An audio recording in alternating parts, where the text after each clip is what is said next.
নমস্কার বন্ধুরা, স্বাগতম আমাদের ইউটিউব চ্যানেলে ধর্ম সাধনা ও ঈশ্বর লাভ। আজ আমরা এক অসাধারণ আধ্যাত্মিক ও জ্যোতিষী যাত্রায় যাত্রা করতে চলেছি। আমরা কথা বলবো 12 জ্যোতির্লিঙ্গ এবং 12 রাশি নিয়ে। দুটোই আমাদের সংস্কৃতি ও বিশ্বাসের অবিচ্ছেদ্য অংশ। জ্যোতির্লিঙ্গগুলো হলো ভগবান শিবের সেই পবিত্র স্থান যেখানে তিনি আলোর রূপে প্রকাশিত হয়েছিলেন, আর রাশিচক্র এটা আমাদের জীবনের পথপ্রদর্শক, আমাদের ভাগ্যের আয়না।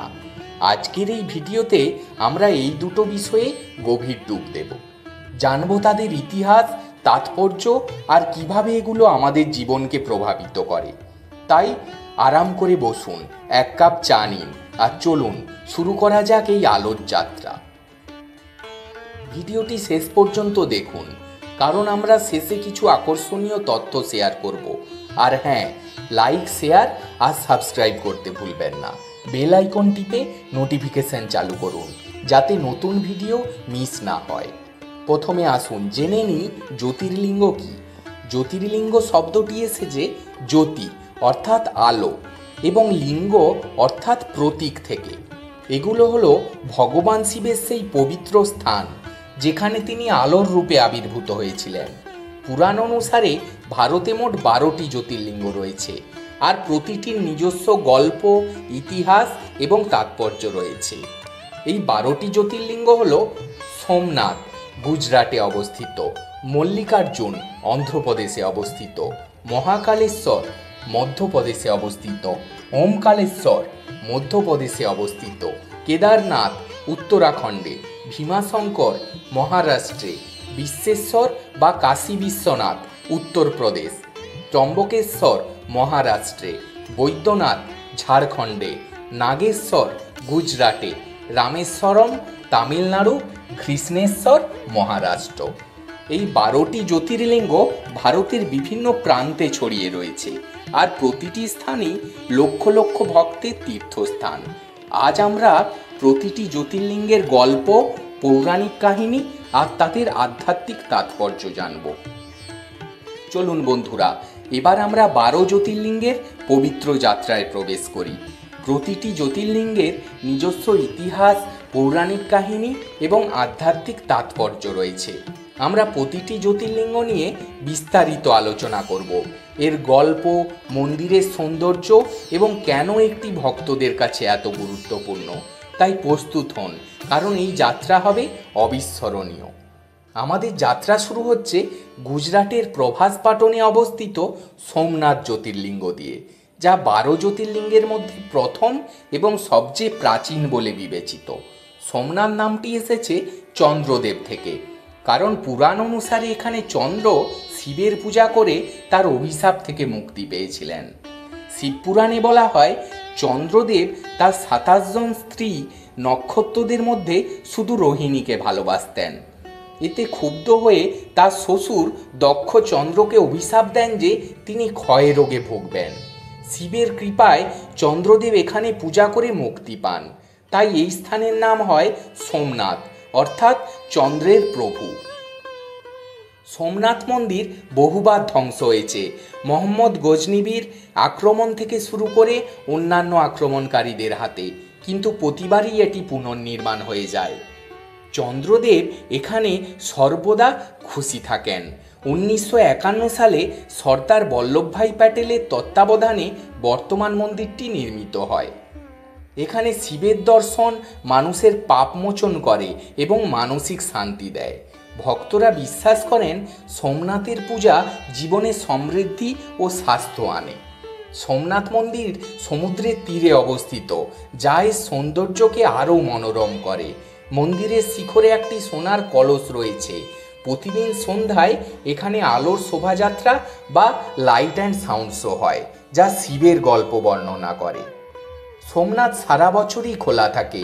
মহাশিবরাত্রি এবং শ্রাবণ মাসে এখানে প্রচুর ভিড় হয়। নিকটবর্তী ভেরাওয়াল রেল স্টেশন থেকে মন্দির সহজেই পৌঁছানো যায়। এবার আমরা পৌঁছে গেছি অন্ধ্রপ্রদেশের শ্রীশৈলমে, যেখানে রয়েছে মল্লিকার্জুন জ্যোতির্লিঙ্গ। এই মন্দিরে শিব মল্লিকার্জুন রূপে এবং পার্বতী ভ্রমরাম্বা রূপে পূজিত হন। পুরাণে বলা হয় শিবের পুত্র কার্তিকেয় এখানে তার বাবা মায়ের পুজো করেছিলেন। একটি গল্প আছে শিব ও পার্বতী এখানে একটি মল্লিকা ফুলের গাছের নিচে বিশ্রাম নিয়েছিলেন, তাই এই নাম। মল্লিকার্জুন মন্দির দক্ষিণ ভারতের প্রাচীনতম মন্দিরগুলির মধ্যে একটি। এটি কৃষ্ণা নদীর তীরে নালামালা পাহাড়ে অবস্থিত। বিজয়নগর সাম্রাজ্যের রাজারা এই মন্দিরের পৃষ্ঠপোষকতা করেছিলেন। এই জ্যোতির্লিঙ্গ পূজা করলে পারিবারিক সুখ ও সমৃদ্ধি লাভ হয়। এটি শক্তিপীঠ, কারণ এখানে পার্বতীর একটি অংশ পতিত হয়েছে বলে বিশ্বাস করা হয়। এবারে আমরা আসছি মধ্যপ্রদেশের উজ্জয়িনীতে, যেখানে অবস্থিত মহাকালেশ্বর জ্যোতির্লিঙ্গ। এই মন্দির শিবের মহাকাল রূপের জন্য বিখ্যাত, যিনি সময়ের অধিপতি। শিবপুরাণে বলা হয় উজ্জয়িনীর রাজা চন্দ্রসেন শিবের পরম ভক্ত ছিলেন। একবার রাক্ষসের আক্রমণ থেকে শিব এখানে প্রকাশিত হয়ে শহরকে রক্ষা করেন, তাই এই জ্যোতির্লিঙ্গের নাম হয় মহাকালেশ্বর। উজ্জয়িনীর একটি প্রাচীন শহর এবং হিন্দু ধর্মের 7টি মোক্ষপুরীর মধ্যে একটি। মহাকালেশ্বর মন্দির মারাঠা আমলে পুনর্নির্মিত হয়। এই জ্যোতির্লিঙ্গের পূজা মৃত্যুভয় দূর করে এবং মোক্ষের পথ দেখায়। এখানকার ভস্ম আরতি বিশ্ববিখ্যাত, যেখানে শিবলিঙ্গকে ভস্ম দিয়ে স্নান করানো হয়। মন্দিরটি শিপ্রা নদীর তীরে অবস্থিত। শিবলিঙ্গটি দক্ষিণমুখী, যা খুবই বিরল। প্রতিদিন ভোরে ভস্ম আরতি দেখার জন্য ভক্তরা ভিড় করেন। উজ্জয়িনীতে রেল ও বাস সংযোগ ভালো। কুম্ভ মেলার সময় এখানে প্রচুর ভিড় হয়। ভস্ম আরতির জন্য আগে থেকে রেজিস্ট্রেশন করে তবেই ভস্ম আরতি দেখা যায়। মহাকালের এই শক্তিশালী রূপের পর চলুন পরবর্তী জ্যোতির্লিঙ্গের গল্প শুনি। এবার আমরা বলবো মধ্যপ্রদেশের আরেকটি পবিত্র স্থান ওমকারেশ্বর জ্যোতির্লিঙ্গ। এটি নর্মদা নদীর তীরে অবস্থিত, যা ওম আকৃতির। পুরাণে বলা হয় দেবতারা এবং অসুরদের মধ্যে যুদ্ধের সময় শিব এখানে ওঙ্কার রূপে প্রকাশিত হন। এছাড়া মান্দাহাতা নামে একটি ঋষি এখানে তপস্যা করে শিবের কৃপা লাভ করেন। ওমকারেশ্বর মন্দির প্রাচীনকাল থেকেই তীর্থস্থান। হোলকার রাজবংশ এই মন্দিরের উন্নয়নের ভূমিকা রেখেছিল। এই জ্যোতির্লিঙ্গে পূজা করলে জ্ঞান ও মানসিক শান্তি লাভ হয়। নর্মদার জল এখানে অত্যন্ত পবিত্র বলে বিশ্বাস করা হয়। ওমকারেশ্বর মন্দির প্রায় 80 কিলোমিটার দূরে ইন্দো শহর থেকে অবস্থিত। নৌকায় করে মন্দির যাওয়ার অভিজ্ঞতা অসাধারণ। শ্রাবণ মাসে এখানে বিশেষ পূজা হয়। এবারে আমরা বলবো উত্তরাখণ্ডের হিমালয়ের কোলে কেদারনাথ জ্যোতির্লিঙ্গ। এটি 12 জ্যোতির্লিঙ্গের মধ্যে সবচেয়ে উঁচুতে অবস্থিত, প্রায় 3583 মিটার উচ্চতায়। মহাভারত অনুসারে পাণ্ডবরা কুরুক্ষেত্র যুদ্ধের পাপ থেকে মুক্তি পেতে শিবের কাছে ক্ষমা প্রার্থনা করেন। শিব এখানে ষাঁড়ের রূপে লুকিয়েছিলেন, কিন্তু ভীম তাকে ধরে ফেলেন। শিব তখন এখানে জ্যোতির্লিঙ্গ রূপে প্রকাশিত হয়। কেদারনাথ মন্দির প্রায় 1000 বছরের পুরনো। আদি শঙ্করাচার্য এই মন্দিরের পুনর্গঠনে ভূমিকা রেখেছিলেন। কেদারনাথ দর্শন মোক্ষের পথ খোলে।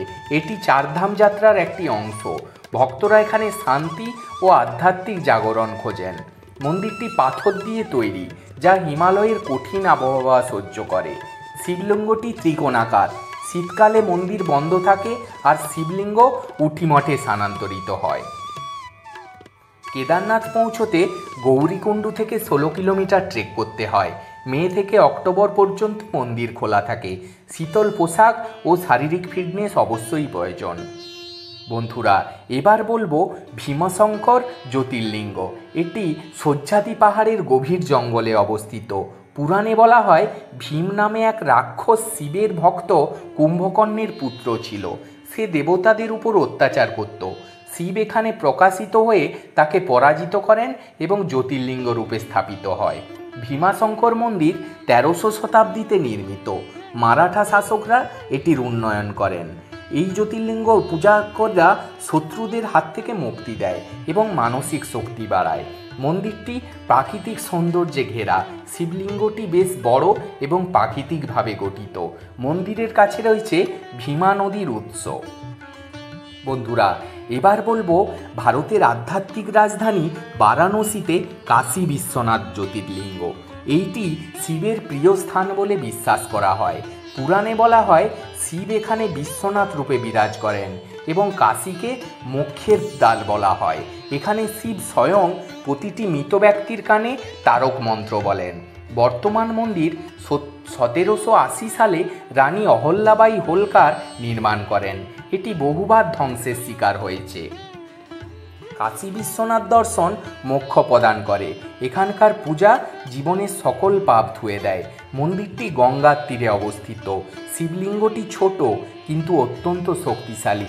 মন্দির সোনার শিখর অপূর্ব। বন্ধুরা, এবার মহারাষ্ট্রের নাসিকে অবস্থিত ত্রম্বকেশ্বর জ্যোতির্লিঙ্গ। এটি গোদাবরী নদীর উৎসের কাছে অবস্থিত। পুরাণে বলা হয় ঋষি গৌতমের প্রার্থনায় শিব এখানে প্রকাশিত হয়। শিবলিঙ্গটির 3টি মুখ রয়েছে, যা ব্রহ্মা, বিষ্ণু ও মহেশ্বরের প্রতীক। মন্দিরটি 18শো শতাব্দীতে পেশোয়া বাজিরাও নির্মাণ করেন। এটি কালো পাথরের তৈরি। বন্ধুরা, আধ্যাত্মিক তাৎপর্যটি হলো এখানে পূজা পিতৃদোষ নিবারণ করে। এটি নারায়ণ নাগবলি পূজার জন্য বিখ্যাত। শিবলিঙ্গটি 3টি ছোট ছোট লিঙ্গ নিয়ে গঠিত। মন্দিরের স্থাপত্য খুব মুগ্ধকর। এবার বলবো আপনাদের ঝাড়খণ্ডের দেওঘরে বৈদ্যনাথ জ্যোতির্লিঙ্গ। এটি শিবের বৈদ্য বা চিকিৎসক রূপের জন্য বিখ্যাত। রামায়ণে বলা হয় রাবণ শিবের পূজা করে এখানে শিবলিঙ্গ স্থাপন করেন। শিব তাকে বর দেন যে তিনি লঙ্কায় যাবেন, কিন্তু শর্ত ছিল লিঙ্গ মাটিতে রাখা যাবে না। রাবণ ভুলে লিঙ্গ রেখে দেন, আর তা এখানে স্থাপিত হয়। বৈদ্যনাথ মন্দির প্রাচীন। এটি একটি শক্তিপীঠের কাছে অবস্থিত। এখানে পূজা রোগমুক্তি ও সুস্বাস্থ্য দেয়। শ্রাবণ মাসে কাওয়ার যাত্রা এখানে বিখ্যাত। বন্ধুরা, এবার গুজরাটের দ্বারকায় নাগেশ্বর জ্যোতির্লিঙ্গ। এটি শিবের নাগেশ বা সর্পের প্রভুরূপের জন্য বিখ্যাত। পুরাণে বলা হয় দারুক নামে এক রাক্ষস এখানে শিবের ভক্তদের উপর অত্যাচার করত। শিব এখানে প্রকাশিত হয়ে তাকে পরাজিত করেন। বন্ধুরা, এবার তামিলনাড়ুর রামেশ্বরম জ্যোতির্লিঙ্গ। এটি শিবের রামনাথ স্বামী রূপের জন্য বিখ্যাত। পৌরাণিক কাহিনী হিসাবে বলা হয় রামায়ণে রাম রাবণ বধের পাপ থেকে মুক্তি পেতে এখানে শিবলিঙ্গ স্থাপন করেন। হনুমান কৈলাস থেকে লিঙ্গ আনতে গেলে দেরি হয়, তাই সীতা বালি দিয়ে লিঙ্গ তৈরি করেন। মন্দিরটির ইতিহাস সম্পর্কে জানতে গেলে জানা হয় রামেশ্বরম মন্দির 12শো শতাব্দীতে নির্মিত। এটি দ্রাবিড় স্থাপত্যের উৎকৃষ্ট নমুনা। আমাদের শেষ যাত্রাস্থান মহারাষ্ট্রের ঔরঙ্গাবাদের কাছে ঘৃষ্ণেশ্বর জ্যোতির্লিঙ্গ। এটি শিবের ঘৃষ্ণেশ্বর রূপের জন্য বিখ্যাত। পুরাণে বলা হয় সুদেব নামে এক ভক্তের স্ত্রী ঘুষ্মা এখানে শিবের পূজা করেন। শিব তার প্রার্থনায় এখানে জ্যোতির্লিঙ্গ রূপে প্রকাশিত হন। মন্দিরটি 18শো শতাব্দীতে রানী অহল্যাবাই হোলকার পুনর্নির্মাণ করেন। এখানে পূজা ইচ্ছা পূরণ করে এবং মানসিক শান্তি দেয়। বন্ধুরা, জ্যোতির্লিঙ্গের আলোয় আমাদের মন ভরে গেছে, তাই না? এবার আসুন জ্যোতিষশাস্ত্রের জগতে। 12 রাশি বা রাশিচক্র আমাদের জীবনের এক গুরুত্বপূর্ণ অংশ। এগুলো হলো মেষ রাশি, বৃষ রাশি, মিথুন রাশি, কর্কট, সিংহ, কন্যা, তুলা, বৃশ্চিক, ধনু, মকর, কুম্ভ এবং মীন রাশি।